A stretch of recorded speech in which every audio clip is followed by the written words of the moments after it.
دن غائب ہو گئے حضرت بلال اذان دے کے. حضرت بلال حبشی رضی اللہ تعالیٰ عنہ اذان پڑھی, غائب ہو گئے. صحابہ ڈھونڈ رہے ہیں بلال کدھر ہے, اقامت پڑھے. حضور نے فرمایا ٹھہر جاؤ, بلال آئے گا تو اقامت پڑھے گا. جلدی نہ کیا کرو مسجد میں, اگر 2-4 منٹ کبھی دیر ہو جائے نا نماز میں تو جلدی, کوئی بات نہیں, اللہ کے گھر ہی آئے ہو نا, جلدی نہ مچایا کرو, اللہ کا گھر ہے, رحمت والی جگہ ہے. حضور نے فرمایا بلال آئے گا تو اذان پڑھے گا.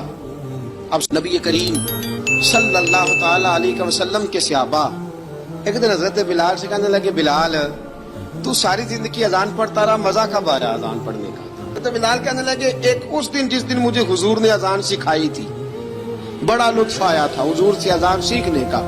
اور فرمایا ایک اس دن مجھے مزہ آیا جب میں نے کعبے کی چھت پہ کھڑے ہو کے اذان پڑھی ہے. حضرت بلال فرماتے ہیں سارے کافر زمین پہ کھڑے تھے, گردنیں جھکائے, اور میرے مصطفیٰ کریم جب کسوا نامی اونٹنی پہ بیٹھے تھے نا, اور میں اذان دے رہا تھا تو میں آج بڑا راضی تھا.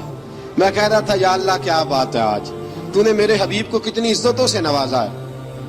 ایک ہے گھر کے کام کاج کرنا, اور میں پہلے بھی حدیث سنا چکا, حضرت بلال حبشی خود بخود لوگوں سے قرضہ لے لیتے تھے, حضور کو تکلیف ہی نہیں. بخاری مسلم بتاتی ہے خود بخود قرضے لے لیتے تھے, نبی پاک کو تکلیف ہی نہیں دیتے تھے. کام کاج ہے, مہمان آ جا رہے ہیں, ان کی خدمت کرنی ہے. بلال نے خود ہی قرضہ اٹھا لیا, قرضہ اٹھا کے خود بخود حضرت بلال سودا لے آئے, سودا لا کے جناب بلال نے پکا دیا. ایک دن ایسا بھی آیا, بخاری شریف کے لفظ ہیں کہ جن کے قرضے دینے تھے وہ کہنے لگے بلال سے میرے قرضہ دو ورنہ تجھے لے جائیں گے, بکریاں چرانی پڑیں گے. حضرت بلال حبشی رضی اللہ تعالیٰ عنہ نے حضور کی خدمت میں عرض کی, کہا اگر کوئی بندوبست ہو گیا تو ٹھیک ہے, ورنہ میں تو سویرے بھاگ جاؤں گا, میں شام چلا جاؤں گا, پیسے آ گئے تو مجھے پیغام بھیجنا, آ جاؤں گا. سویرے فجر سے پہلے حضور نے پیغام بھیج دیا.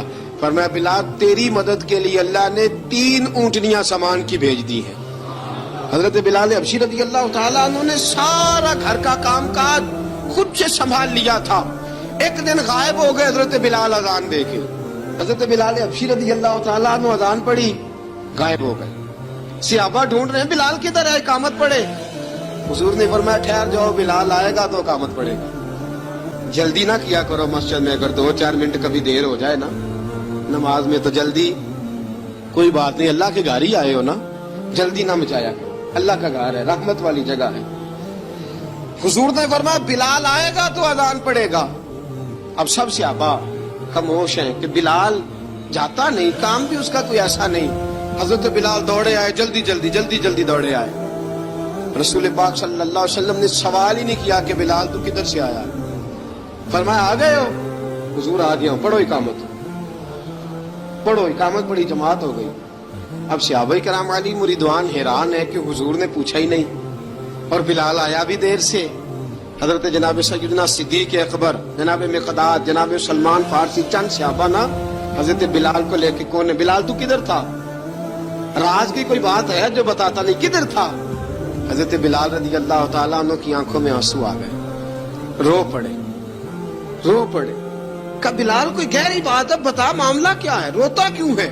حضرت بلال حبشی رضی اللہ تعالیٰ عنہ فرمانے لگے, جب حضرت خدیجہ الکبریٰ گھر میں چکی پیستی تھی, تھک جاتی تھی نا, تو میں مدد کرایا کرتا تھا.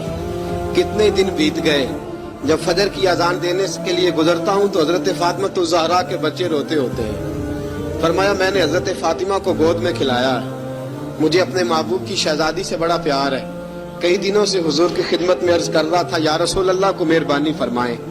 حضور نے رات پیغام بھیجا ہے سیدہ فاطمہ کو کہ بلال جب آئے تو پردہ کر کے اندر چلی جایا کر. حضرت بلال فرماتے ہیں اذان دے کے گیا تھا حضرت فاطمہ کے گھر, میں نے کہا محبوب کی بیٹی ذرا پردہ کر لے, تو بچوں کو دودھ پلا, میں تیری چکی پیس دیتا ہوں. حضرت بلال حبشی کی آنکھوں میں آنسو رو رو کے بتلاتے ہیں. فرمایا سیدہ طیبہ طاہرہ حضرت فاطمہ الزہرا, میرے حبیب نے پتہ کیا فرمایا, فرمایا جس نے فاطمہ کو راضی کیا اس نے تو مجھے راضی کیا.